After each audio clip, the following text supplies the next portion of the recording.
बहुत उनका नाम है। क्वाइड के मतलब एक थीसिस और एक रिसर्च रखते हैं, तो हमने उनको मदऊ किया है कि वो भी हमारे जो यहाँ पे दोस्त बैठे हुए हैं वो जाने कि क्वाइड के मतलब थोड़ा सा और डीप उनको जानने की कोशिश करें। उसके लिए मैं दावत दूंगा जी हमारे गेस्ट जो अगले गेस्ट स्पीकर हैं मजीद लखानी साहब, तशरीफ आइए जी मजीद लखानी साहब, बहुत शुक्रिया। और आपसे इल्तिमास है कि जैसे आप खामोशी से ये सुन रहे हैं वैसे ही खामोशी रखिए ताकि हम सब ये सुन सकें कि कादिर रहमतुल्लाह के बारे में। जी आइए।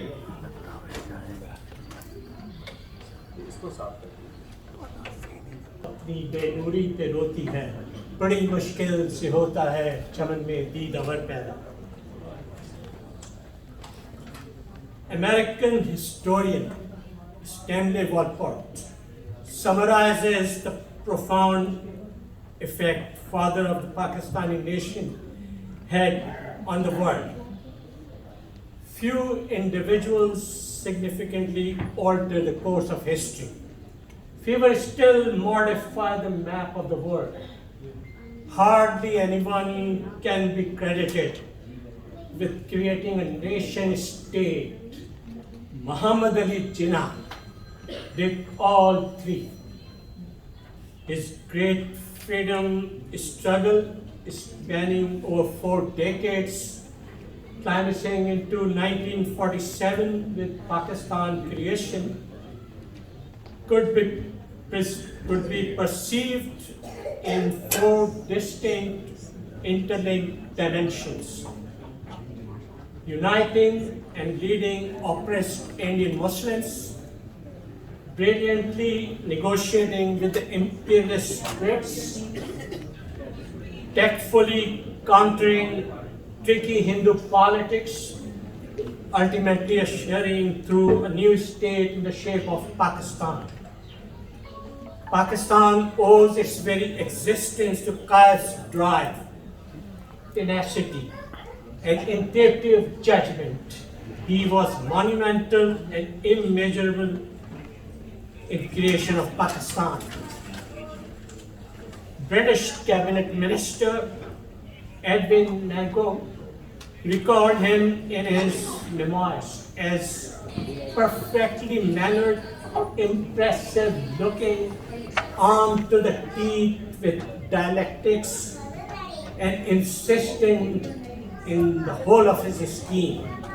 He lived to exquisitely hit the well-worded sharp pitch, to lead through logically with slow delivery in a candid style towards the fruition of his case. To give a bit of a Muslim backdrop in those times, fragmented, guys, I like to have, excuse me, we are talking about Quaide, so please pay attention. Gupshup later on, please, we'll give you the time. Fragmented and regionalized into sects and self-regional interests, and easy to prey to Congress, with secular appeal, though with predominant Hindu leadership. 1937 Muslim League underperformance in Indian election, winning only 23% of Muslim seats in Congress's refusal to share power, mobilized Quaide's drive towards Pakistan, with Allama Iqbal being the key influence, mentor, having relayed the concept of separate Muslim homeland in 1930, thus idealizing Islamic model with minority protection, moving away from Congress-driven secular traits. Quaide gathered the Muslims under the La ilaha illallah banner to rise above the chronically disallowed sects, to unite towards common destiny, as Allah doesn't improve people's lot till they gear up to it. His appeal for unity faith and discipline was heeded by the majority.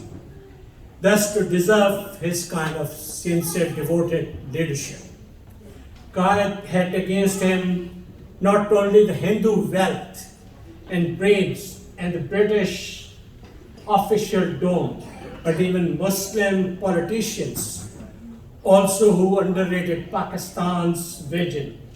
That was Sir Francis Murge's sort of in his work, his quote. He fought through relentlessly against all the odds for the inherent rights of the Muslims, for an honorable existence in the subcontinent. In 1945 Indian Central Assembly elections, League won all the Muslim seats, with Quaide emerging as the undisputed leader of the Indian Muslims to force through Pakistan's creation, ending British Raj. Indeed, his life story constitutes, as it were, the story of the rebirth of the Muslims of the subcontinent and their spectacular phoenix-like rise to the nationhood. The survival of the nation state, however, was an equally great challenge. With no establishment, lacking funds, and even self-commanded army in the wake of 1947-48 war with India for the strategic Kashmir state. The predicament had compounded with influx of 8 million immigrant refugees flooding through the borders, while some million perished into the riots having broken through India at partition time, which saddened the Quaide gravely. As the first Governor General, Quaide gave the political and constitutional guidelines for Pakistan and started developing various institutions of the state with his resolve that Pakistan had come into existence to remain forever. He strived to lay down the foundations of an ideological state with modern scientific and technological education imperative for economic and industrial development, and attempted to build bridges of understanding with international community. Unity, faith, and discipline are the canons that Quaide propounded for Pakistan to flourish its social, political, and economic fiber. The country vitally needs to foster these values to strengthen its nationhood with just socio-economic order in the wake of daunting challenges it faces. Quaide's iron will contained in a feeble, diseased body, however, could not stay beyond 11 September 1948 as he breathed his last, now lying in peace in his mausoleum, which dominates Karachi's skyline as the prominent landmark known as Mazar-e-Quaide. However, heroes never die. Their powerful remembrance remains alive in the hearts. Hail, ye heroes, the heavenly born band, who fought and bled for freedom's cause, Pakistan and the world.